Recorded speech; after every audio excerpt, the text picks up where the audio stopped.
இந்த திருட்டு திமுக ஆட்சியை வச்சுக்கிட்டு ஊரடிச்சு ஒலையில போட்டு இந்த கொள்ளையை அடிச்சதுனாலதான் உங்க கரூர் கம்பெனி ஓனர் ஒருத்தர் எங்க எங்க இருக்காருன்னே தெரியாம ஓடு ஓடு ஓடு ஓடு ஓடு ஓடு ஓடு ஓடு வராம் பாரு வேட்டக்காரன் ஓடினே இருக்கிறாரு. இன்னொருத்தர் ஃபாரின்ல போய் ஒளிஞ்சுக்கிட்டாரு. ஃபாரின் ஸ்டாலின் சார் நினைச்சிட போறீங்க, அவர் இல்ல. எனக்கு எப்பவுமே ஸ்டாலின் சார் மேல ஒரு தனி பாசம் ஒண்ணு உண்டு. அவர் கிடையாது, இவர் வேற. சிங்கப்பூருக்கு செக்கப்புக்கு போனார்ல அவரு. இன்னும் தோண்ட தோண்ட எத்தனை பேர் மாட்ட போறாங்களோ தெரியல. உங்ககிட்ட யாராவது லஞ்சம் ஏதாவது கேட்டாங்கன்னா கொடுக்க முடியாது சொல்லுங்க, நான் இருக்கேன் உங்களோட.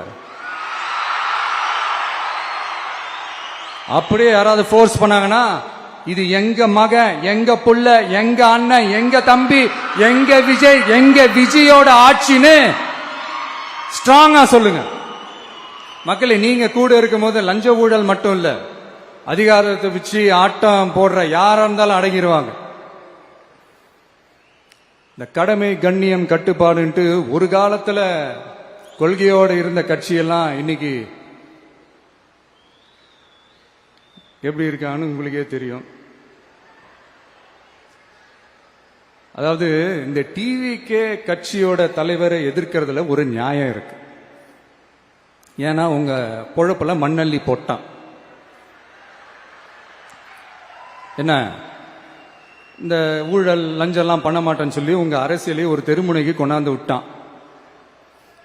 மக்கள் வேற அவனை தான் நம்புறாங்க. சோ இந்த விஜயை எதிர்க்கிறதுல ஒரு அரசியல் நியாயம் இருக்குது, அது புரிஞ்சுக்கலாம். ஆனா இன்னைக்கு இந்த விஜய மக்கள் ஓட்டு போட்டு ஜெயிக்க வச்சு ஒரு தீர்ப்பை கொடுத்து மக்களுக்காக வேலை செய்யறதுக்காக முதலமைச்சரா உட்கார வச்சிருக்கிறாங்க. என்னமோ இன்னமும் நீங்க தான் ஆட்சியில் இருக்கிற மாதிரி.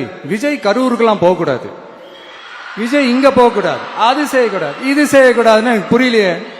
ஆட்சியில் இருக்கும் போது தான் இவ்வளவு கட்டுப்பாடெல்லாம் போட்டீங்க, எஸ்ஓபிஸ் எல்லாம் போட்டீங்க, ஸ்டாலின் சார் ஆபரேட்டிங் ப்ரொசீஜர்லாம் போட்டீங்க.